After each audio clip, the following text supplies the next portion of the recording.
whatever.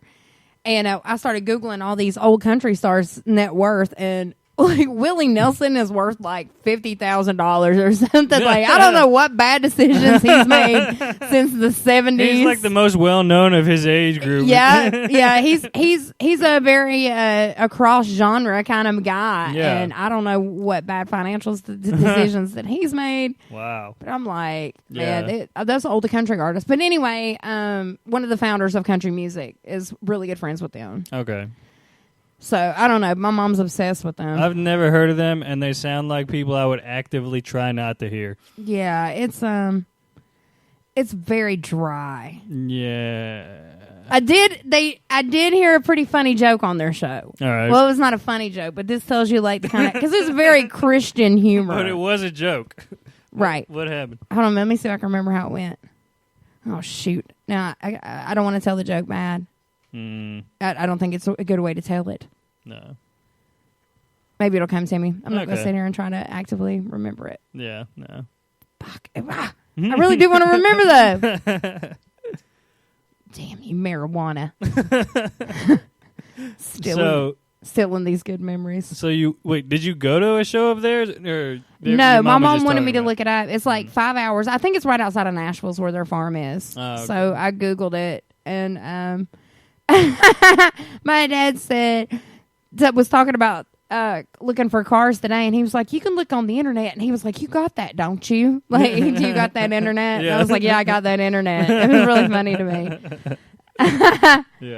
Yeah, I got that internet, Dad. I'm looking forward to going back home too. You're going this weekend, right? Yeah, I'm leaving in 2 days. So probably by the time this airs.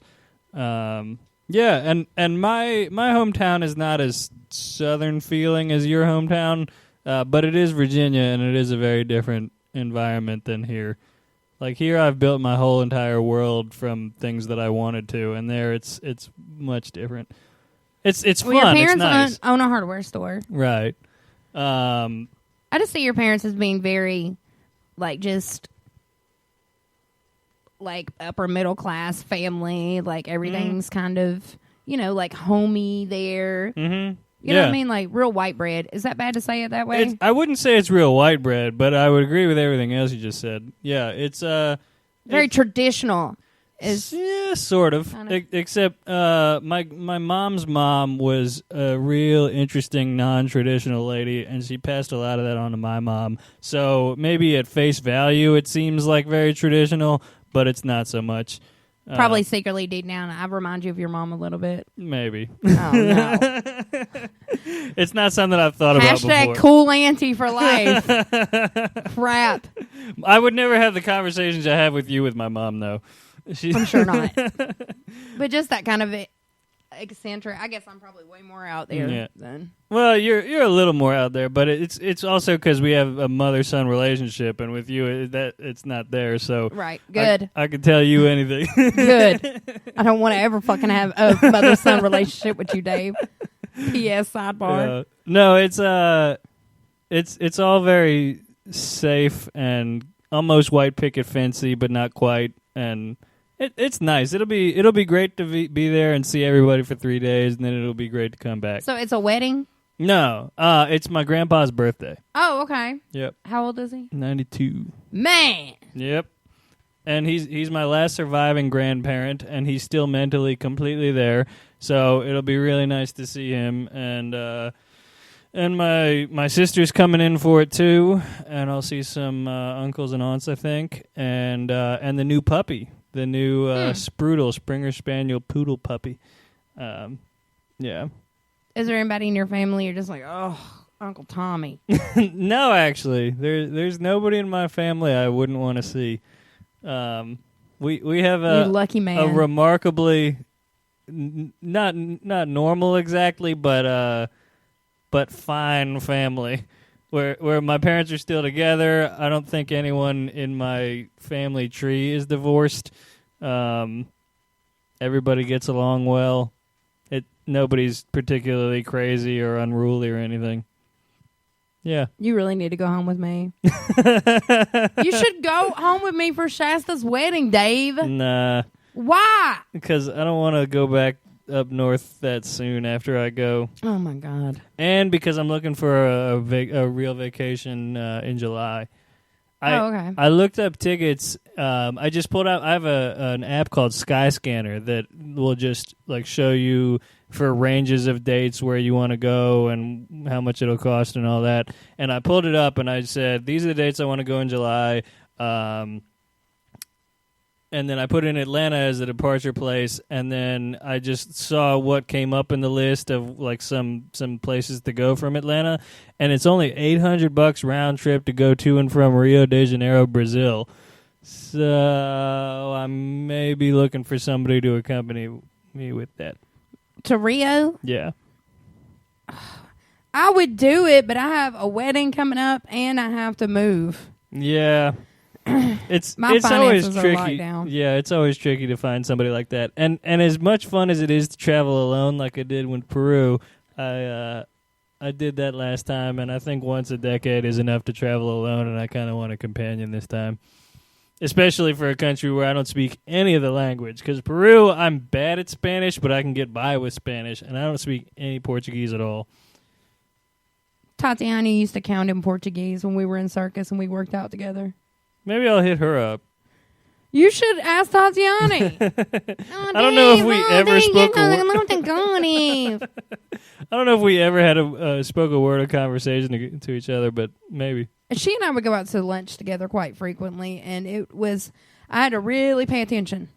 Yeah. To what she was saying to get it. And I'm sure she had to really pay attention to me because it's not just English, it's this slang and this twang. For those of us that aren't the two of us, she was the silk dancer for the circus. Right. From Brazil. Gorgeous. Yeah. Beautiful, absolutely gorgeous. But I used to work out with her, and she would count in Portuguese, which worked out better. What's 1, 2, 3 in Portuguese? That was the whole thing. Like, I didn't understand when she was counting down. So, like when you're doing reps and they're like, 3 more. 2 more. Those last 3, 2, 1. Like, sometimes you can't even hardly do that last one. You're like, 1 more. I can't. Because mentally. She'd be like, Vamos. Vamos. I mean, like, because mentally, that last one, you're like, for some reason for me, I shut down on that last whatever rep. So it actually worked out better.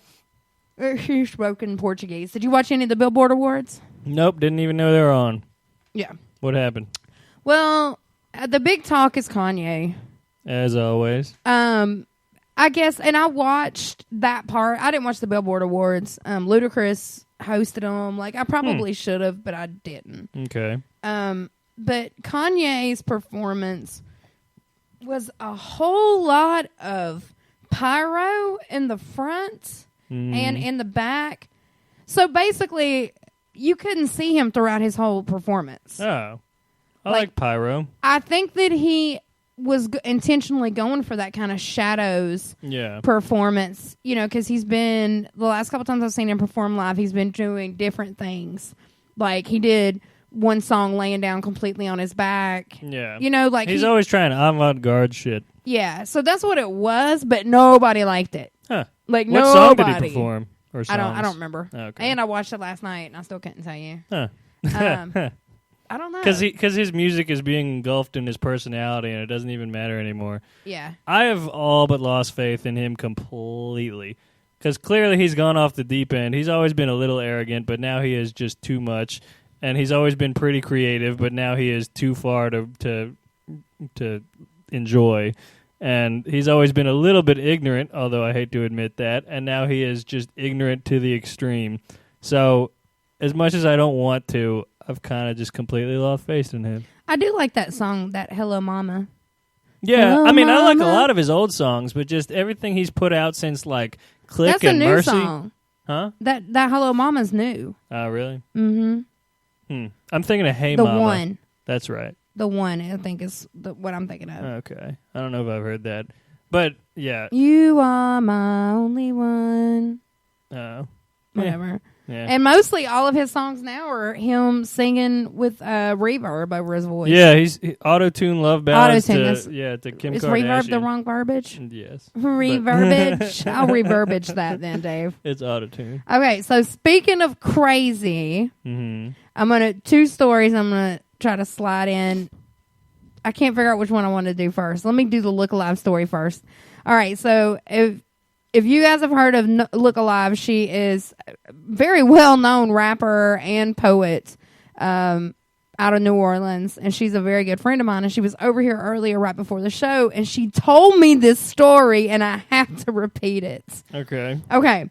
So she, there are those moments as an artist that you have where you're like, I made it. Like when I opened for Ricky Smiley, I was like, I made it. When we got on with Circus, I was like, I made it. Yeah. You know what I'm saying? When I work with the Wayans family, I made it. There are all these moments where you're waiting as an artist for it just to catapult you. Yeah. And she used to be a valet. Her first album is called The Valet. Okay.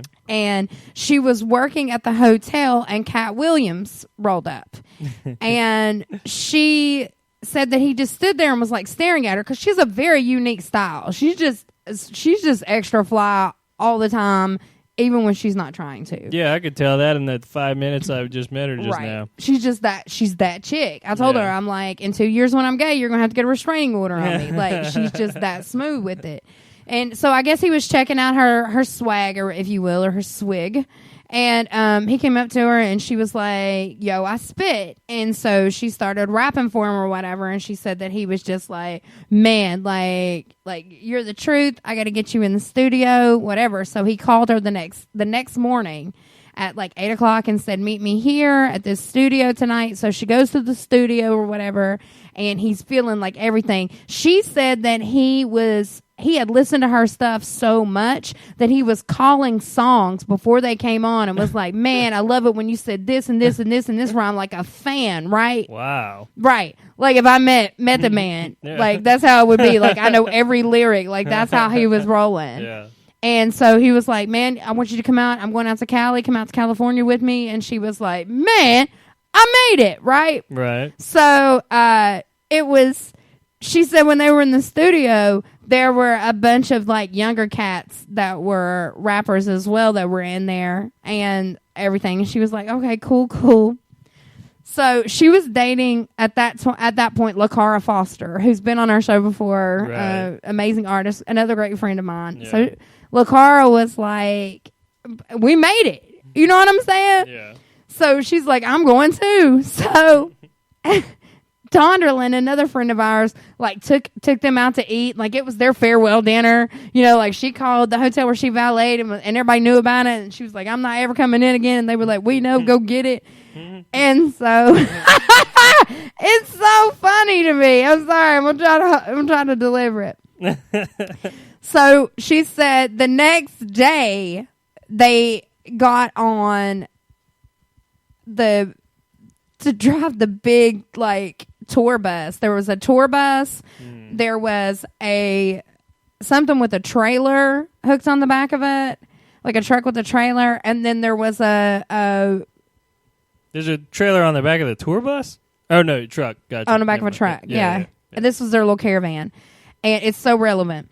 And then the white Mercedes van, which had all the producers and management and all that, PR people, whatever they did in that. And she said that Cat, like, maybe, I think the trailer was hooked on the back of his bus. You're right about that. Okay. Because she said that Cat, like, he had a driver, but he was like, I'm gonna drive. So he, like, gets in and starts to drive. And she said that there was a car coming that he didn't see. And they put all of them in the back of that trailer behind the bus that he was driving. So he was driving them. And she said that it was like a real trailer, like with the windows up top. And they had like tables and candles and drinks and stuff everywhere in the back of that. And you remember that dog? That German Shepherd that was at the beginning of Pimpin' is Pimpin', yes. That dog was in the trailer with them. And all of them little kids that was the new rappers, all them kids were in the trailer with her and LaCara, right? Yeah. So they're like, you know what? Let's just go with it. Whatever it is, what it is. Let's just keep it pushing. You know, Nikki, we made it. We got to keep going, right? So he slams on his he slammed on the brakes because what this little motherfucker was doing driving this tour bus